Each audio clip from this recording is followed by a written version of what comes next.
Hello everyone and welcome back to my channel. Dito sa Seryosong Usapan with Kuya Jun. Bago ang lahat, nais ko muna kayong batiin ng isang magandang morning, good evening, and good afternoon. Nasaan man kayo sulok ng mundo naroon. At sana nasa mabuti kayong kalagayan. Okay? Ang topic ko natin sa ngayon ay tungkol dito kay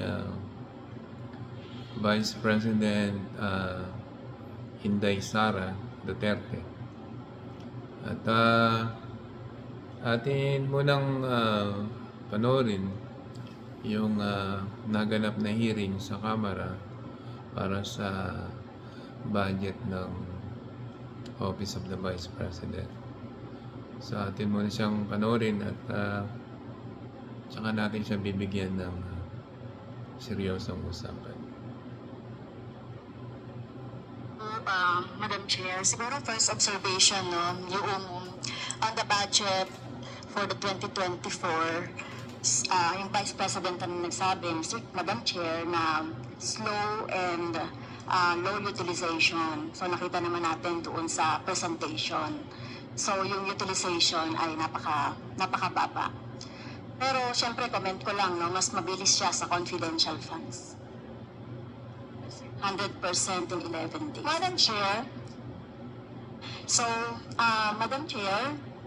so according to the utilization of the confidential and intelligence funds submitted by the COA to us, no, so we have here surveillance and monitoring.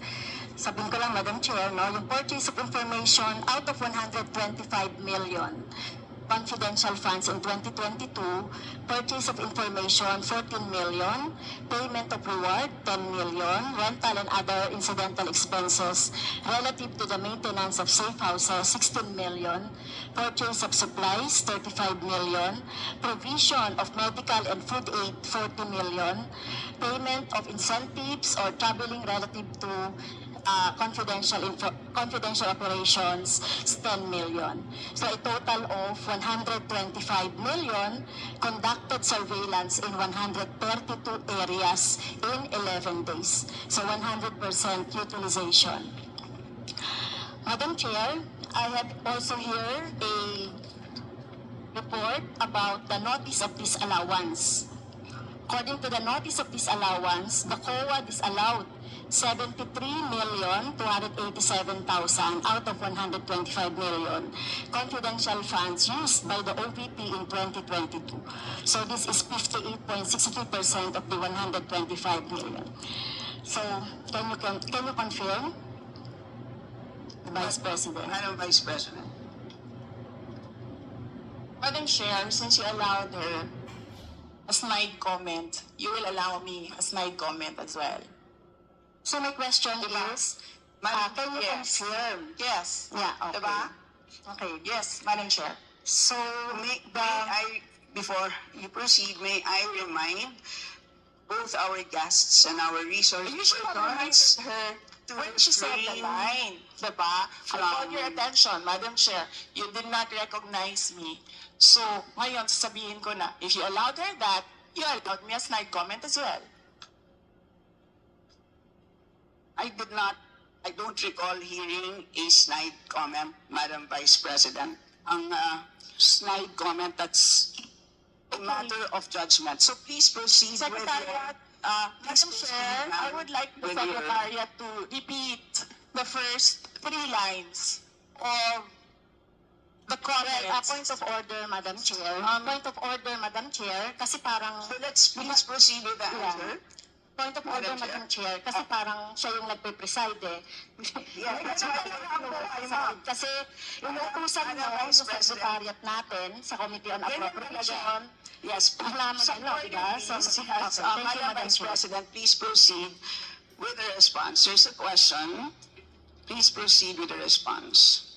Madam Chair, I do not understand bakit a person convicted of child abuse is still sitting in a seat.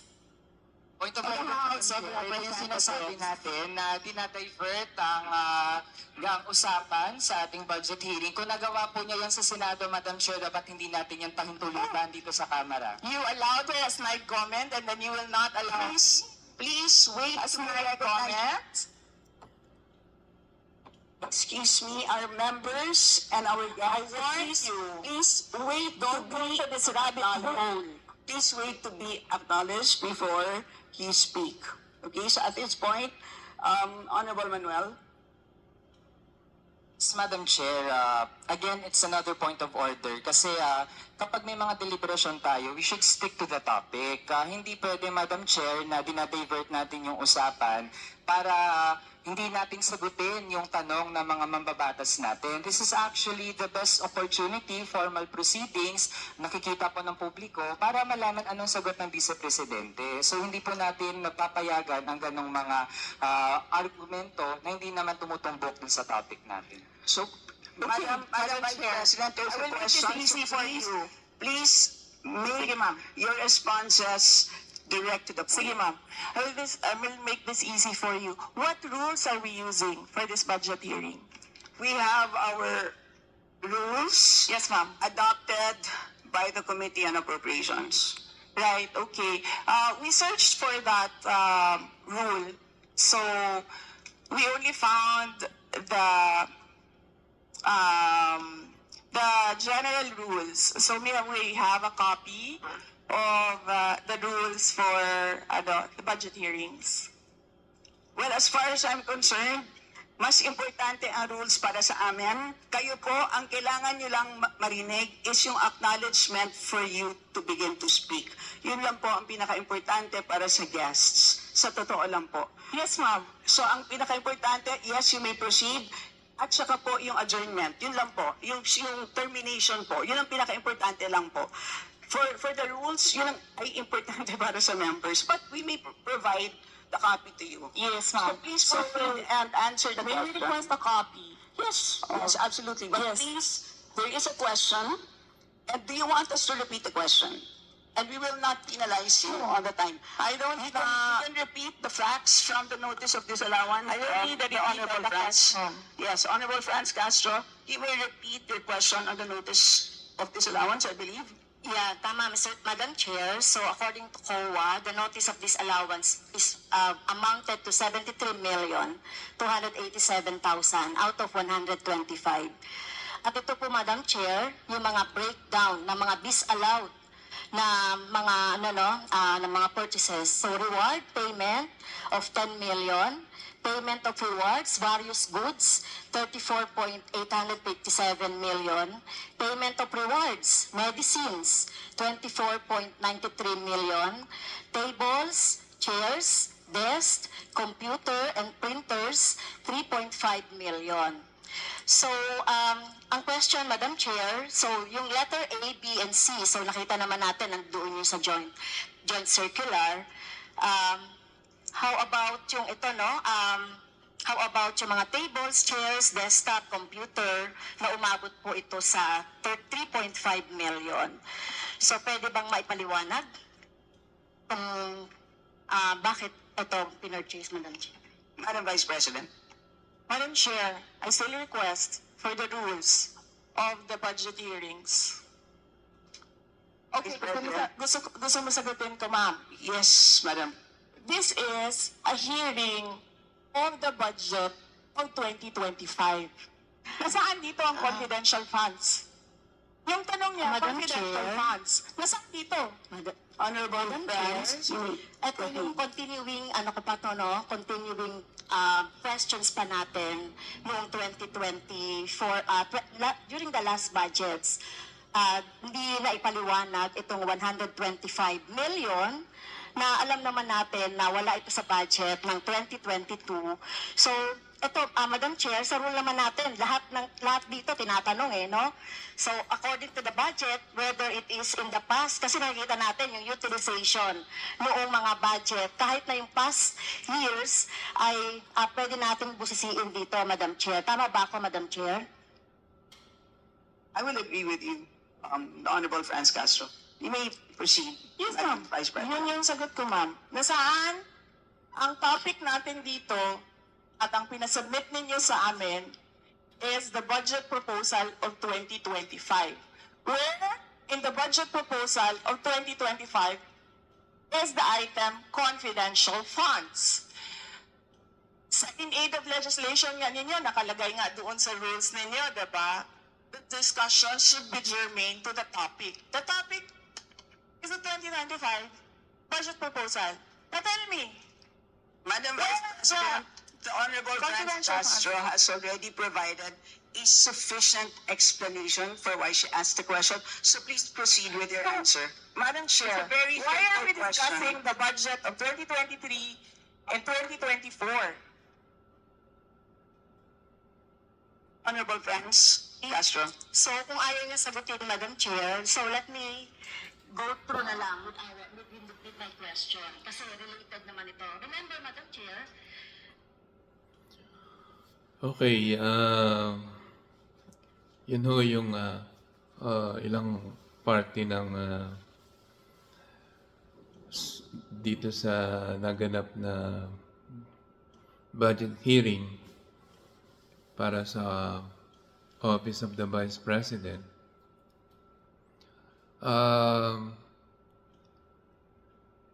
Siyempre, bago aproban ng mambabatas o ng Kamara ang budget hearing ng isang VP Presidente or Office of the Vice President ay inaalam nila yung previous budget na ibinigay dun sa Office of the Vice President na kung saan ginastos yung budget na yon na ayon sa COA ay nagbigay ng notice of disallowances. Ibig sabihin,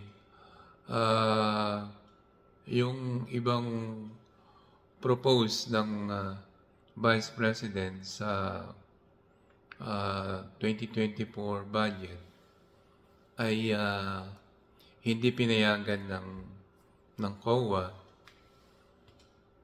Ang kaso ay tinuloy pa rin itong Office of the Vice President. Kaya tinatanong ng mangbabatas kung saan nagamit. At hinahanapan nila ng paliwanag kung saan napunta yung mga budget na yon. At yun nga, simpleng tanong ay iniiba ang sagot nitong si VP Sara or sadyang siguro siya sadyang ayaw niyang sagutin at para maiba yung mapuntahan ng topic. At saka sa dito sa mga galawan niya, sa reaksyon niya sa mga tanong, parang parang may pagkabastos yung mga sagot niya na ini-interrupt niya kahit nagsasalita pa yung chairwoman, nakikita mo yung ano nakikita mo yung kawalan niya ng respeto sa mga mambabatas. At yun na nga, sinabi na nga nung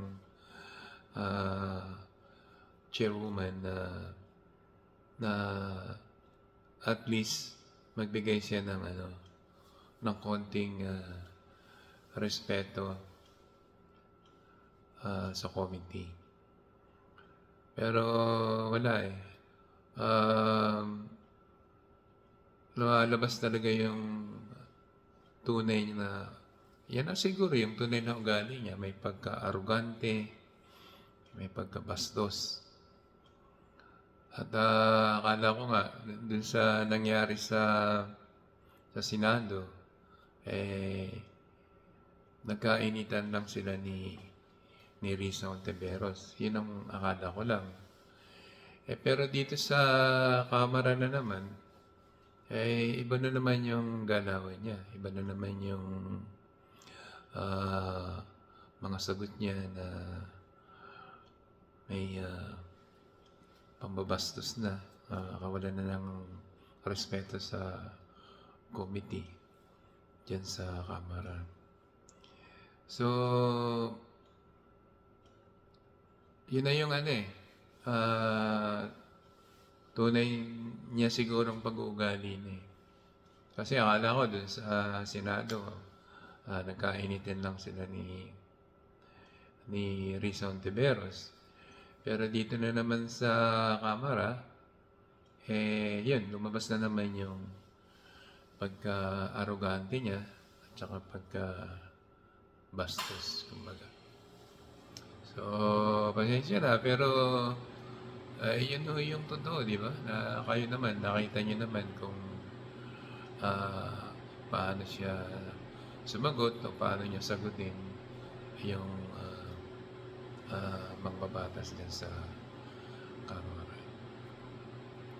So, yun lang at malamang marami pang lalabas na pag-uugali niyan. Hindi lang ho yan. Malamang yung ugali niya nun, na nanuntok siya ng sheriff, malamang lalabas na yun pag-uugali na. May ugali siya talagang kumbaga sana may pagkabarumbada. Buti sana kung kahit sana konting respeto naman sa mga mambabatas natin. Yun lang ang ating nakita at ang ating reaksyon at opinion dito sa hinasta ni VP Sara na naman sa budget hearing. Siguro guilty siya at hindi niya may paliwanag kung saan niya winaldas yung pera. At yun, marami pong malamang na lalabas na tunay na pag-uugali niya. Kaya hindi na ako kataka-taka na sa susunod pa na gagawin niya, yun na yun ang tunay na ugali niya. Yun na nga, natulad ng sinabi dito sa title natin na lumabas ang tunay niyang ugali na may pagkabastos. Okay, yun. Hanggang dito na lang at bago ho tayo magpaalam ay gusto ko munang magpasalamat dun sa mga nakapag-subscribe at dun sa patuloy na sumusubaybay at sumusuporta dito sa aking munting channel. Maraming salamat. At doon naman sa hindi pa nakakapag-subscribe, subscribe na ho kayo at tayo ay sama-sama dito sa Seryosong Usapan with Kuya Jun. Okay, maraming salamat. Thank you. Thank you for watching and hope to see you next time. God bless.